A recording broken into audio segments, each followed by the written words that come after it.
दिसंबर 1984 की रात भोपाल की एक फैक्ट्री से अचानक 40 टन जहरीली गैस लीक हो जाती है और सुबह होने तक पूरा भोपाल एक पॉइजनस गैस चैम्बर में तब्दील हो जाता है। चारों तरफ मृत पड़े लोगों और बच्चों की तस्वीरों से भारत में हल्ला मच जाता है। वही आजादी के बाद रोजगार का सपना देख रही जनता के लिए ये इंसिडेंट कैटास्ट्रॉफी साबित होता है।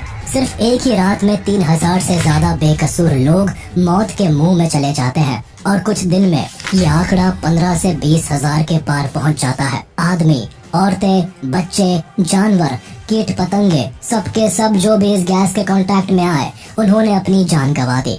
सड़कों पर चारों तरफ लाशें बिखरी पड़ी रहती है और जो बचते हैं वो कई बीमारियों के साथ जिंदगी भर के लिए डिसेबल हो जाते हैं। एक खुशहाल और जिंदा दिल शहर कुछ ही घंटों में शमशान घाट में तब्दील हो जाता है। ये इंसिडेंट भोपाल के लोगों पर न केवल गहरा जख्म छोड़ देता है बल्कि Madhya Pradesh government and central government पर कई सवाल खड़े करता है। पहला ये कि आखिर इन सब का जिम्मेदार कौन होता है? आखिर कैसे भोपाल शहर एक गैस चेम्बर में बदल जाता है? इतनी बड़ी ट्रेजेडी के आखिर क्या परिणाम निकल कर सामने आते हैं और इस इंसिडेंट से भारतीय इंडस्ट्रियल डेवलपमेंट पर क्या असर पड़ता है?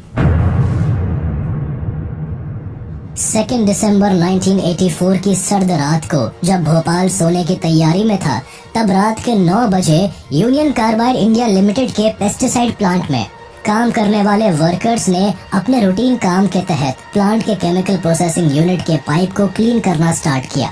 केमिकल प्रोसेसिंग यूनिट के पाइप क्लॉग्ड थे, इसीलिए वर्कर इस क्लॉग्ड पाइप को अनक्लॉग करने के लिए इसमें पानी मारकर क्लीन करने की कोशिश कर रहे थे। इस क्लीनिंग प्रोसेस के दौरान पानी एक साइड पाइप के माध्यम से टैंक E610 में एंटर करने लगा एंड अगले कुछ ही घंटों में टैंक E610 में लगभग 500 लीटर पानी घुस गया, जिससे हुआ ये कि वाटर एंड मिथाइल आइसोसाइनेट, जिसे इन शॉर्ट MIC कहा जाता है, के मिलने से एक खतरनाक रिएक्शन होने लगा। यहाँ पर एक बात समझना जरूरी है कि अगर MIC स्टोरेज टैंक में पानी नहीं जाता तो भोपाल गैस ट्रेजेडी होती ही नहीं। अब यहाँ सोचने वाली बात यह है कि जब MIC स्टोरेज में पानी जाने से रोकना ही था तो कंपनी ने इतनी बड़ी गलती कैसे की? आखिर प्रोसेसिंग यूनिट की सफाई करने के दौरान कौन सी पाइप से पानी MIC टैंक्स में चला गया?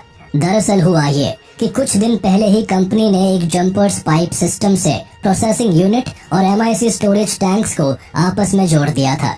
ये jumper line chemical processing unit से होकर टैंक्स के बीचों बीच जाती थी।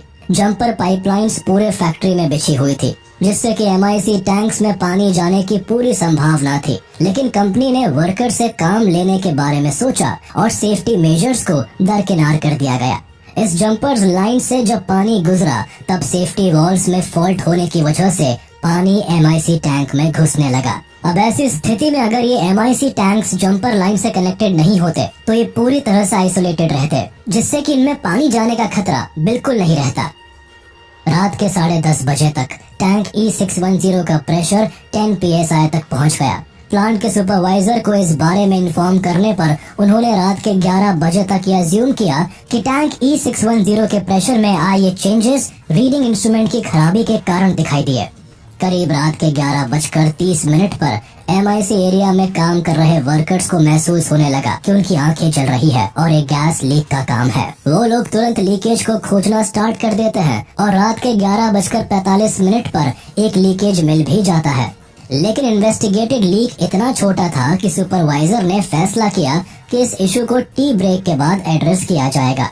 तब तक बाकी एम्प्लॉइज को इंस्ट्रक्ट किया गया कि वह बाकी लीकेज को ढूंढे। ये इंसिडेंट रिपोर्ट्स UCC की रिपोर्ट्स का कंक्लूजन था, जिसे कई फैक्टर्स की वजह से भारत सरकार नकारती रही। सच तो यह है कि फैक्ट्री में कई सेफ्टी मेजर्स की हालत खस्ता थी। यहाँ कंपनी सिर्फ अपने प्रॉफिट्स पर ध्यान दे रही थी। वर्कर से लेकर मशीनरी तक बहुत बुरे हालत में फंक्शनल थे और इसी वजह से UCC एंड गवर्नमेंट बॉडीज ने मिलकर यहाँ हुए लापरवाही को छुपाने के लिए कई ऐसे रिपोर्ट्स मीडिया में फैलाए जिनमें कितनी सच्चाई है ये किसी को नहीं पता। दरअसल फैक्ट्री में MIC को लिक्विड फॉर्म में 3 बड़े टैंक E610, E611 और E619 में स्टोर किया गया था। सेफ्टी मैनुअल के अनुसार टैंक्स को केवल 50% तक भरा जाना था, जिसमें कि 30 टन तक MIC परमिटेड था। लेकिन इन टैंक्स में 75% की कैपेसिटी तक 42 टन MIC भरा हुआ था। बचे हुए स्पेस में इनर्ट नाइट्रोजन गैस भरा जाता था, जिससे कि MIC स्थिर रह सके और किसी भी तरह के केमिकल रिएक्शन को रोका जा सके। बट पैसे बचाने के लिए फैक्ट्री में E610 और E611 को परमिटेड MIC फिलिंग से ज्यादा भर रखा था। इससे हुआ ये कि E610 टैंक के प्रेशर में गड़बड़ होने लगी और इनर्ट गैस को कंटेन नहीं कर पा रहा था। इसके अलावा इन टैंक्स में MIC अलर्ट का इंडिकेटर भी काम नहीं कर रहा था। साथ ही टेम्परेचर हाई होने पर बजने वाला अलार्म भी सालों से डिस्कनेक्टेड था। इसके अलावा जो वेंट टैंक से जहरीली गैसेस को बाहर निकाल कर स्क्रबर्स में भेजता था, उस स्क्रबर्स को भी वर्कर्स द्वारा बंद रखा हुआ था, क्योंकि कंपनी के ऑपरेशंस अक्टूबर मंथ से ही बंद थे। इतनी लापरवाही के बीच टैंक E610 में लगा प्रेशर कंट्रोल वाल्व भी काम नहीं कर रहा था। यहाँ सेफ्टी मेजरमेंट्स की धज्जियां तो पहले से ही उड़ी हुई थी। यूनियन कार्बाइड कॉर्पोरेशन के इन्वेस्टिगेशन टीम के एक रिपोर्ट के अनुसार सफाई के दौरान MIC टैंक्स में बहुत ज्यादा पानी इकट्ठा हो गया, जिसकी वजह से MIC और H2O मॉलिक्यूल्स आपस में रिएक्ट कर गए, जिसकी वजह से प्रेशर रिलीज वाल्व ओपन हो गया और इसी वजह से जहरीली गैस लीक हो गई। एक तरह से एक बड़ी तबाही की नींव पहले ही रखी जा चुकी थी। 12:40 पर टी ब्रेक खत्म होते होते सिचुएशन इतनी खराब हो गई थी कि टैंक E610 क्रिटिकल स्टेट पर पहुंच गया था। टैंक का तापमान और प्रेशर इतनी तेजी से बढ़ा कि टैंक के ऊपर मौजूद कंक्रीट स्लैब में क्रैक पड़ गया और इमरजेंसी रिलीफ वाल्व फट गया। इससे हुआ ये कि toxic methyl isocyanate gas atmosphere में रिलीज होने लगी। हालांकि प्लांट में काम कर रहे एम्प्लॉयज ने अलार्म सिस्टम को 12:50 पर ट्रिगर कर दिया था, लेकिन तब तक प्लांट के चारों ओर गैस इतनी कॉन्सेंट्रेटेड हो गई थी कि उसे टॉलरेट करना मुश्किल हो गया था। इस जहरीली गैस को एटमॉस्फेयर में रिलीज होने से रोकने के लिए मेजरली 3 सेफ्टी डिवाइसेस का इस्तेमाल किया जाना था, लेकिन फैक्ट्री में वो तीनों ही डिवाइसेस खराब पड़े थे। जिस रेफ्रिजरेशन सिस्टम से गैस टैंक्स को कूल किया जाना था, वह जनवरी 1982 से ही बंद पड़ा था। अब क्योंकि फैक्ट्री में किसी भी तरह का सेफ्टी प्रिकॉशंस अवेलेबल नहीं था, इसीलिए 30 टन गैस को एटमॉस्फेयर में रिलीज होने में केवल 45 से 60 मिनट तक का समय लगा और 2 घंटे में ही 40 टन गैस हवा में फैल गई। इसके अलावा फैक्ट्री में गैस लीक के 2 सायरन थे, लेकिन जब पब्लिक को अलर्ट करने वाला सायरन बजा तो इसे जल्दी ही बंद करा दिया गया ताकि लोगों को गैस लीक का पता ना लगे और इससे किसी तरह का पैनिक सिचुएशन ना क्रिएट हो और केओस ना फैले। कंपनी का ये एक्ट पूरे भोपाल के लिए मौत का न्योता बन गया। इसी बीच वर्कर्स ने विपरीत दिशा में भागते हुए UCIL प्लांट को खाली कर दिया, लेकिन इस इंसिडेंट से अनजान आम जनता अपने घरों तक सीमित रह गई। करीब 1 बजे जब पुलिस को गैस लीक की जानकारी लगी तो 1:25 और 2:10 के बीच पुलिस ने 2 बार UCIL प्लांट में फोन घुमाया और दोनों ही बार ये विश्वास दिलाया गया कि सब कुछ ठीक था, लेकिन तीसरे कॉल पर उन्हें समझ आया कि प्लांट से गैस लीक हो गई है। इस जल्दबाजी में सबसे पहले शहर के हमीदिया हॉस्पिटल को इन्फॉर्म किया गया, लेकिन सही इन्फॉर्मेशन ना होने की वजह से डॉक्टर को ये नहीं पता था कि प्लांट से रिलीज होने वाली गैस कौन सी थी। पहले उन्हें इन्फॉर्मेशन थी कि लीक होने वाली गैस अमोनिया हो सकती है, फिर बाद में इस गैस को फॉस्जीन बताया गया। आखिरकार जब उन्हें जानकारी मिली कि लीक्ड गैस मिथाइल आइसोसाइनेट है, तब तक बहुत देर हो चुकी थी। हॉस्पिटल स्टाफ के लिए ये नाम बिल्कुल नया था। ना तो हॉस्पिटल के डॉक्टर्स ने पहले इस गैस का नाम सुना था और ना ही उनके पास इसका कोई एंटीडोट था। पेशेंट की शॉर्ट ब्रीदिंग के चलते कई पेशेंट को ऑक्सीजन दी गई, लेकिन ऑक्सीजन ने MIC गैस के साथ और भी बुरी तरह रिएक्ट किया, जिससे हॉस्पिटल पहुँचने वाले लोग भी मारे गए। एक ही रात में भोपाल की दुनिया बदल गई। सोते हुए हजारों लोग नींद से कभी उठ ही नहीं पाए। भले ही आज तक भोपाल गैस ट्रेजेडी की वजह से हजारों लोग जस्टिस की गुहार लगा रहे हैं, लेकिन अनफॉर्चुनेटली सरकारी लापरवाही और UCC के करप्शन और नॉन कोऑपरेटिव इन्वेस्टिगेशंस की वजह से आज तक लोगों को ये पता नहीं चल सका कि इतनी बड़ी दुर्घटना हुई कैसे। कुल मिलाकर जो बात सामने आई है उससे इतना ही समझ आता है कि शुरुआत से ही UCC और मध्य प्रदेश सरकार ने यहाँ कई महत्वपूर्ण सिक्योरिटी स्टैंडर्ड्स की अनदेखी की। यूनियन कार्बाइड की फैक्ट्री में MIC जैसी खतरनाक गैस बनाने का प्लांट लगने से शहर के लिए सीधा खतरा पैदा हो गया। सच तो यह है कि ऐसी जगह पर इतने खतरनाक प्लांट और प्रोडक्शन को अलाउ ही नहीं करना चाहिए था। जब इस प्लांट का प्रपोजल गवर्नमेंट को दिया गया था, तब UCC ने अपने आवेदन में MIC के खतरों के बारे में लिखा तक नहीं था। स्टेट गवर्नमेंट शुरू से ही UCC के साथ खड़ी थी। इसके अलावा इस घटना की जिम्मेदारी सेंट्रल गवर्नमेंट की भी रही, क्योंकि UCIL में 22% स्टेक तो खुद भारत सरकार की थी। लेकिन गवर्नमेंट ने यहाँ कभी भी सुरक्षा मानकों को जांच और मशीनरीज की रूटीन चेक्स नहीं करवाए। यहाँ ध्यान देने वाली बात यह है कि इन दिनों भारत पर इंडस्ट्रियलाइजेशन को बढ़ावा देने का बहुत दबाव था, जिसकी वजह से गवर्नमेंट ने बाकी के सारे सिक्योरिटी सिस्टम को अनदेखा करते हुए सिर्फ बिजनेस और फैक्ट्रीज को सेटअप करने पर जोर दिया। इसी वजह से इतना तो तय हो गया था कि गवर्नमेंट अगर इसी तरह से सिक्योरिटी स्टैंडर्ड्स को अनदेखा करती रही तो एक भयानक एक्सीडेंट जरूर होगा। जब ये फैक्ट्री सेटअप हो रही थी तब मध्य प्रदेश सरकार ने जोर देकर कहा था कि यूसीआईएल के मशीनरीज मैनुअल कंट्रोल से चलेंगे, जिससे कि लोगों को ज्यादा से ज्यादा एम्प्लॉयमेंट मिलेगा। यहाँ पर मध्य प्रदेश सरकार ने अपने वोट्स को तो सिक्योर कर लिया, लेकिन उन्हें इतनी छोटी सी बात नहीं समझ आई कि अगर प्लांट में कोई एक्सीडेंट होता है तो क्या उसे भी मैनुअली कंट्रोल किया जा सकता है। एक और जहाँ डेवलप्ड कंट्रीज ऐसी फैक्ट्रीज में होने वाले लीकेज का पता लगाने के लिए कंप्यूटराइज सेफ्टी सिस्टम्स को यूज करते थे,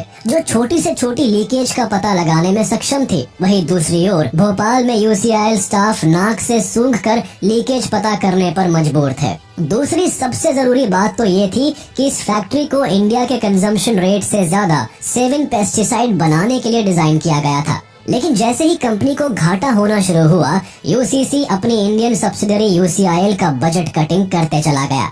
अब जब इतने बड़े लेवल पर कॉस्ट कटिंग हो रही थी तो रूटीन सुरक्षा जांच को भी दरकिनार कर दिया गया। एमआईसी टीम में छटनी करके इस टीम को आधा कर दिया गया और दूसरे कर्मचारियों को फ्लोटर्स के रूप में इस्तेमाल किया गया। इसका मतलब था कि जहाँ जब जरूरत थी वहाँ इसी फ्लोटर्स टीम के लोग जाते थे। एमआईसी यूनिट के एम्प्लॉयज की सिक्योरिटी ट्रेनिंग पीरियड को 6 मंथ से घटाकर 15 डेज कर दिया गया और नाइट शिफ्ट को खत्म कर दिया गया। नाइट शिफ्ट एमआईसी सुपरवाइजर के पोजीशन को भी समाप्त कर दिया गया। At the time of the disaster MIC unit में कोई भी सेफ्टी सिस्टम्स ऑपरेशनल नहीं था। यहाँ के बर्नर जो कि किसी भी गैस लीक को बर्न करने के लिए सेट किया गया था वो भी स्विच ऑफ था। इसके अलावा स्क्रबर सिलेंडर भी लगा था जो कि किसी भी लीकेज के सिचुएशन में उसे डीकंटामिनेट करने के लिए बनाया गया था, वो बंद पड़ा था।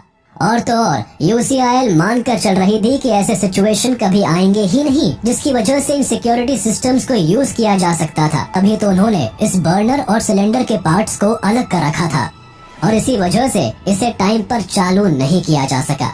एक बार एयरबॉर्न होने के बाद मिथाइल आइसोसाइनेट को पानी से न्यूट्रलाइज किया जा सकता था, लेकिन इसके लिए डिजाइन की गई पानी की नली एमआईसी रिसीवर तक नहीं पहुंच सकी। यदि टैंक 610 इतना भरा हुआ नहीं होता तो शायद इस नली के माध्यम से इस रिएक्शन को रोका जा सकता था। यूसीसी की ऑफिशियल वेबसाइट भी मानती है कि अगर सेफ्टी सिस्टम्स ऑपरेशनल भी होते तो भी वो इतने बड़े हादसे से नहीं निपट पाते। एक बार जब टैंक 610 में लीकेज शुरू हुआ तो फिर इसके रिएक्शंस को रोकने का कोई उपाय नहीं था। आधी रात के वक्त जब जहरीली गैस भोपाल की हवाओं में मिल रही थी तब ज्यादातर लोगों को ये पता भी नहीं था कि वो अपनी आखिरी सांसें ले रहे हैं। आम जनता किस्मत के सहारे थी, इसीलिए जब ये गैस एटमॉस्फेयर में फैली तो इसका इमीडिएट इफेक्ट ये हुआ कि लोगों को सीवियर आई इरिटेशन, कफिंग, स्टमक एक, सफोकेशन और रेस्पिरेटरी ट्रैक्ट में बर्निंग सेंसेशन महसूस हुई। लगभग 3800 लोग तुरंत मारे गए। कुछ लोग जो सो रहे थे वो नींद में ही मारे गए। वहीं जिन लोगों को गैस लीक का पता चला वह प्लांट एरिया छोड़कर भाग गए, लेकिन जो लोग दौड़े वो ज्यादा सांस लेने की वजह से जल्द मारे गए। इसके साथ ही गैस का सबसे ज्यादा असर छोटे बच्चों पर पड़ा, क्योंकि मिथाइल आइसोसाइनेट हवा से ज्यादा डेंस थी, इसीलिए ये ओपन एनवायरनमेंट में रिलीज होने के बजाय जमीन पर क्रॉल करते हुए आगे बढ़ी और छोटे कद के बच्चों को अपना शिकार बनाती गई। कुछ ही घंटों में मिथाइल आइसोसाइनेट ने पूरे भोपाल को गैस चेंबर में बदल डाला और सुबह होने तक सड़क, गलियारों, हॉस्पिटल और स्टेशन पर लोगों की लाशों का अंबार लग गया। मिथाइल आइसोसाइनेट से मरने वाले लोगों का प्राइमरी कॉज सफोकेशन और रिफ्लेक्सोजेनिक सर्कुलेटरी कोलैप्स बताया गया, लेकिन जो लोग इस घटना से बचने में सफल रहे वे कैंसर, अंधेपन, स्किन डिजीज जैसी कई सीरियस इलनेस का शिकार हो गए। यूसीआईएल ने एक ही दिन में भोपाल की कई जनरेशंस को डिसेबल जरूर किया, लेकिन भारत में इस प्लांट को कई मकसद से लगाया गया था। दरअसल लेट 1950 से ही दुनिया भर में एग्रीकल्चर बूम चरम पर था। नए बीजों के विकास से भारी फसलें पैदा हो रही थी और फूड प्रोडक्शन भी तेजी से बढ़ रहा था, लेकिन बढ़ते प्रोडक्शन के साथ साथ दुनिया भर में नए पेस्टिसाइड्स की मांग भी बढ़ रही थी। यूनियन कार्बाइड कॉरपोरेशन भी इस बिजनेस अपॉर्चुनिटी से एक मोटा पैसा कमाने की चाह रखती थी। इधर 1965 में जब ग्रीन रेवोल्यूशन भारत आया तो एग्रीकल्चर को बढ़ाने के लिए पेस्टिसाइड्स की भी जरूरत थी। बस इसी जरूरत को पूरा करने और इंडस्ट्रियलाइजेशन को बढ़ाने के लिए 1969 में यूसीसी ने अपनी सब्सिडरी कंपनी यूसीआईएल के जरिए एक प्लांट को भोपाल में सेटअप किया। यूसीआईएल यानी यूनियन कार्बाइड इंडिया लिमिटेड उस समय की मोस्ट ट्रस्टेड कंपनीज में से एक हुआ करती थी। इंडिया में ये company Eveready batteries, welding equipment, plastics और बेकलाइट जैसे प्रोडक्ट्स तो बनाती ही थी, साथ ही केमिकल भी मैन्युफैक्चर करती थी। भारत में इस कंपनी की फाउंडेशन 1934 में रखी गई थी और उस दौर में लगभग 9000 लोगों का घर इसी कंपनी से चलता था। यूसीआईएल में 50.9% share union carbide corporation own करती थी, जो कि अमेरिकन कंपनी होने के साथ साथ इसकी पेरेंट कंपनी भी थी, और बाकी के 49.9% share Indian investors including the government of India and government controlled banks के अंडर आते थे। तो उसमें सेवन नाम के इंसेक्टिसाइड्स को मैन्युफैक्चर किया जाता था और इसे बनाने के लिए अल्फा नेफ्थॉल और मिथाइल आइसोसाइनेट यानी MIC को कंबाइन किया जाता था, जो कि एक बहुत ही घातक केमिकल था। अब क्योंकि MIC की अवेलेबिलिटी भारत में नहीं थी, इसीलिए इस केमिकल को USA से इंपोर्ट किया जाता था। 1974 में यूसीसी के लिए चीजें तब बदलने लगी जब इंडियन गवर्नमेंट ने फॉरेन इक्विटी रेगुलेशन एक्ट फेरा को रेगुलेट किया। इस एक्ट के तहत सभी फॉरेन कंपनी की इंडियन होल्डिंग पर इक्विटी 40% तक सीमित कर दी गई, यानी कि यूसीसी कानूनी तौर पर यूसीआईएल के 40% से ज्यादा शेयर्स का मालिक नहीं रह सकता था। लेकिन यूसीसी यूसीआईएल पर अपने मालिकाना हक को नहीं खोना चाहता था, जो कि उस समय यूसीआईएल के 60% शेयर्स का मालिक था। इस एक्ट से बचने के लिए यूसीसी ने इंडियन गवर्नमेंट को आइडिया प्रपोज किया कि वो MIC को भारत में ही प्रोड्यूस करेगा, लेकिन इसके बदले उसे फेरा एक्ट से बाहर रखा जाए, क्योंकि MIC प्रोडक्शन के लिए हाई टेक्नोलॉजी इनपुट्स की जरूरत थी जो भारत में नहीं थे। इस प्रपोजल को सरकार ने एक्सेप्ट कर लिया और यूसीसी को यूसीआईएल के 50.9 शेयर्स को रखने की इजाजत मिल गई। अब यूसीआईएल की ओनरशिप मेनली यूसीसी के हाथ में थी, इसीलिए यूसीआईएल के माइनर डिसीजन भी यूसीसी कंट्रोल करती थी। यूसीसी ने जब भोपाल में MIC जैसी खतरनाक गैस बनाने का प्लान इंट्रोड्यूस किया तो उसमें कई खामियां थी। सबसे पहली परेशानी तो ये थी कि फैक्ट्री रेलवे स्टेशन से 2 किलोमीटर के दायरे में थी, जो कि किसी भी फेलियर की सिचुएशन में काफी खतरनाक था। लेकिन यूसीसी ने अथॉरिटीज को मना कर नेसेसरी क्लियरेंस ले लिया।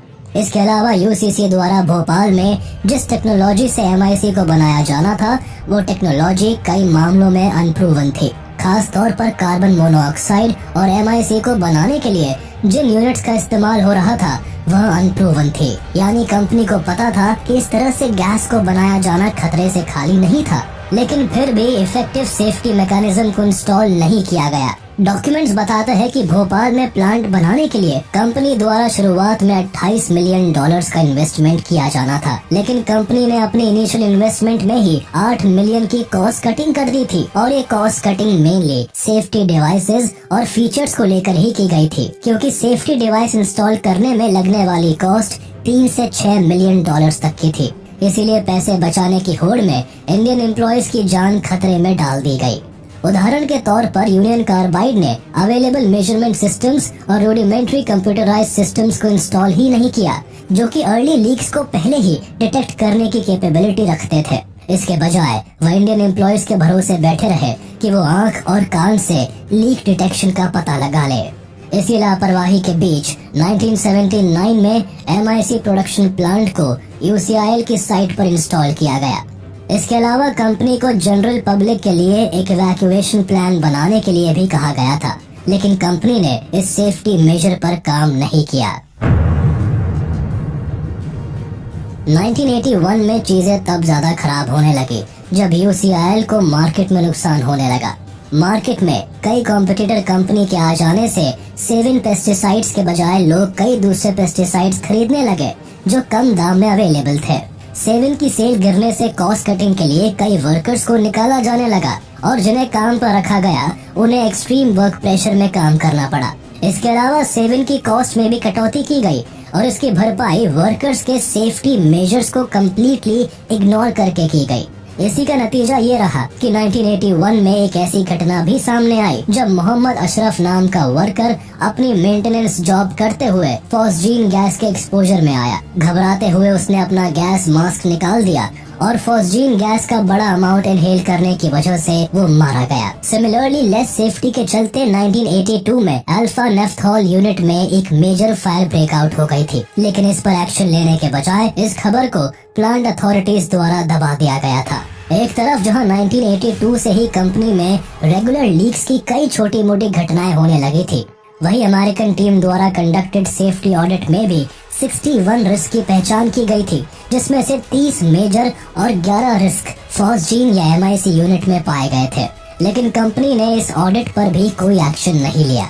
इसी तरह एक इंडियन जर्नलिस्ट राजकुमार केसवानी भी UCIL में बनने वाली डेंजरस केमिकल की सीवियरिटी को समझने लगे थे। उन्होंने भोपाल गैस ट्रेजेडी से 2 साल पहले ही अपने वीकली न्यूज़पेपर रापत में यूनियन कार्बाइड के सेफ्टी लैप्सेस पर बात की थी और फैक्ट्री के सेफ्टी मेजर्स को लो स्टैंडर्ड बताया था।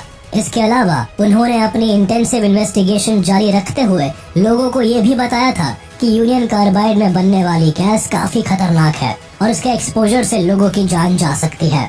एक क्लोरीन प्लांट लीक को रेफर करते हुए उन्होंने अपनी रिपोर्ट में ये भी छापा था कि फैक्ट्री के चारों ओर भोपाल की एक बड़ी आबादी रहती है और यहाँ अगर किसी भी तरह की गैस लीक हुई तो घटना को बताने के लिए एक भी नागरिक नहीं बचेगा। राजकुमार ने अपनी एक रिपोर्ट में यह भी दावा किया था कि 5 अक्टूबर 1982 में भी गैस लीक का एक इंसिडेंट हुआ था, जब प्लांट से पड़ोसी झुग्गी में गैस लीक हो गई थी। इससे आसपास के लोग प्लांट से दूर भाग गए थे, लेकिन 8 घंटे बाद वो वापस लौट आए। इसी तरह 1975 में एक इंडियन ब्यूरोक्रेट M.N. बुच ने भी अपनी कंसर्न जाहिर करते हुए अथॉरिटीज का ध्यान इस ओर लाया था कि प्लांट को प्रेजेंट साइट से मूव करना चाहिए, क्योंकि उस एरिया में बढ़ती रेजिडेंशियल ग्रोथ एक बड़े खतरे की तरफ इशारा कर रही थी। लेकिन M.N. बुच को जल्दी ही उनकी पोस्ट से ट्रांसफर करा दिया गया था। इस बड़े खतरे के खिलाफ केसवानी ने चीफ मिनिस्टर, सुप्रीम कोर्ट और यहाँ तक कि कंपनी तक को वार्न किया था, लेकिन ना तो उनकी बात का कोई रिस्पॉन्स दिया गया और ना ही उनकी इस वार्निंग को सीरियसली लिया गया। और इसका नतीजा ये हुआ कि भोपाल को एक बड़े कैटास्ट्रॉफी की चपेट में आने से कोई नहीं रोक पाया। Bhopal gas tragedy union carbide company के लापरवाही के कारण हुई थी। वॉरेन मार्टिन एंडरसन उस कंपनी के CEO एंड चेयरमैन थे, जो कि घटना के पूरे 4 दिन बाद भारत आते हैं, वो भी इस विश्वास के साथ कि भारत में उन्हें सुरक्षित तरह से ले जाया जाएगा और वापस उनके देश छोड़ दिया जाएगा। अपनी सिक्योरिटी एश्योरेंस के बाद वॉरेन एंडरसन भारत आते हैं और किसी गवर्नमेंट जेल में जाने की जगह हाउस अरेस्ट में अपना समय बिताते हैं। लेकिन यहाँ चौंकाने की बात ये सामने आती है कि हाउस अरेस्ट के केवल 1 घंटे के अंदर ही एंडरसन को बेल मिल जाती है और वो एश्योरेंस के तहत सेफली अपने देश वापस लौट जाते हैं। एंडरसन के देश से वापस जाते समय सरकार ने इनसे केवल 25,000 रुपए का जुर्माना भरवाया और ये कहकर जाने दिया कि जरूरत पड़ने पर पूछताछ के लिए एंडरसन को भारत आना होगा। लेकिन असल में एंडरसन कभी वापस नहीं आए।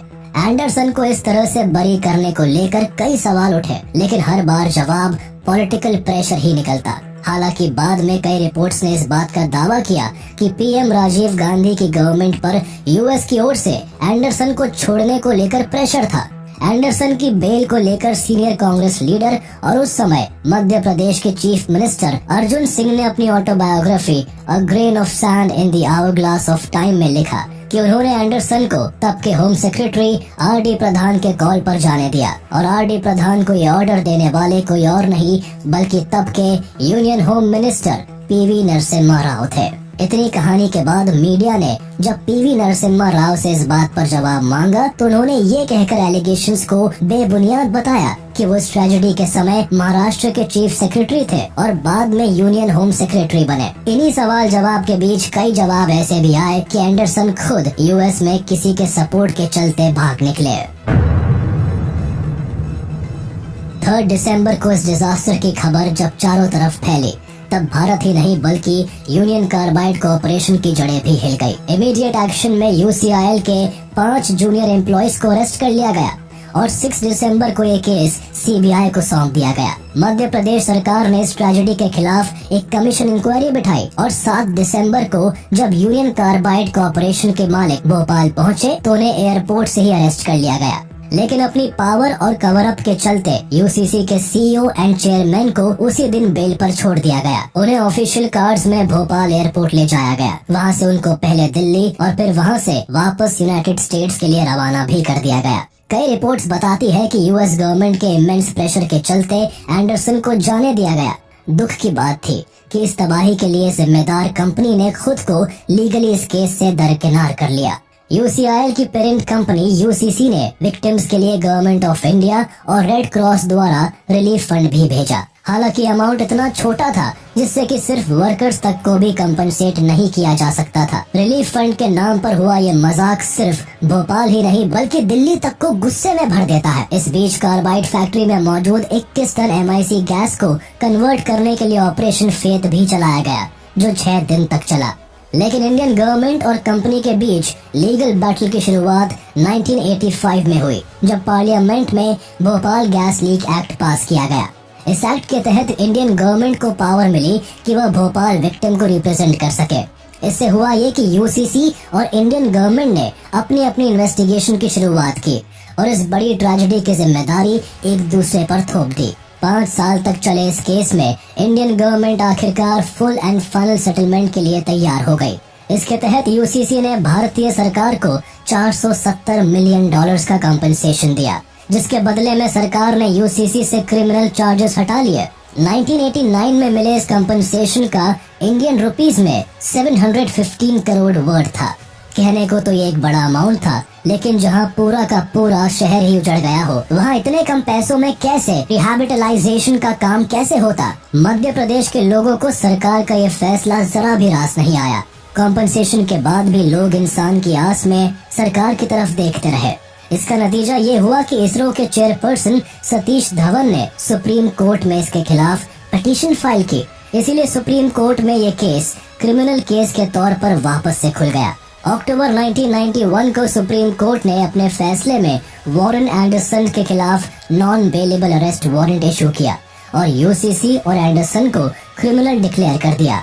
अब क्योंकि एंडरसन कभी कोर्ट में अपीयर नहीं हुए, इसीलिए उन्हें सुप्रीम कोर्ट से भगोड़ा घोषित कर दिया गया। भोपाल गैस ट्रेजेडी आज भी भोपाल के लोगों के लिए वो बुरा सपना है जिनसे उनका पीछा छूट पाना नामुमकिन सा लगता है।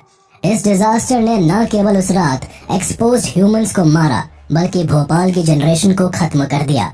रिपोर्ट्स बताती है कि इस गैस ने वूम में पल रहे बेबीज पर भी इतना बुरा असर डाला कि आने वाले 1-2 साल तक भोपाल में पैदा हुए बच्चों में एबनॉर्मेलिटी और डिसेबिलिटी का मिलना आम हो गया। इनफैक्ट इसी वजह से 1985 में भोपाल में पैदा हुए बच्चों में कैंसर के चांसेस भी बाकी सभी लोगों से ज्यादा हो गए। इस ट्रेजेडी की अदर साइड ये भी बताती है कि यूनियन कार्बाइड भोपाल में न केवल गैस लीक के जिम्मेदार रही बल्कि ये कंपनी ग्राउंड वाटर को पॉइजन में कन्वर्ट करने के लिए भी जिम्मेदार रही। इस कंपनी ने शुरुआत से ही अपना टॉक्सिक वेस्ट फैक्ट्री के पीछे डंप किया, जिससे हुआ ये कि टॉक्सिक पेस्टिसाइड ग्राउंड वाटर में मिल गए। बाद में एनवायरमेंटलिस्ट द्वारा किए गए कई टेस्ट में भी ये सामने आया कि फैक्ट्री के करीब पानी में आर्सेनिक, बेंजीन और हेवी मेटल्स की मात्रा वर्ल्ड हेल्थ ऑर्गेनाइजेशन की तय की गई लिमिट से कई ज्यादा थी और स्लम में रहने वाले लोग इसी पानी का इस्तेमाल कर रहे थे। लेकिन भोपाल में बर्बादी की इतनी बड़ी कहानी गढ़ने के बाद भी यूसीसी अपनी जिम्मेदारियों से पीछे हट गई और इन सभी गलतियों का ब्लेम भारत सरकार और फैक्ट्री वर्कर्स के मत्थे डाल दिया। साल 2014 में वॉरेन एंडरसन की मौत जरूर हो गई, लेकिन यूसीसी कंपनी के खिलाफ क्रिमिनल केस आज भी जारी है।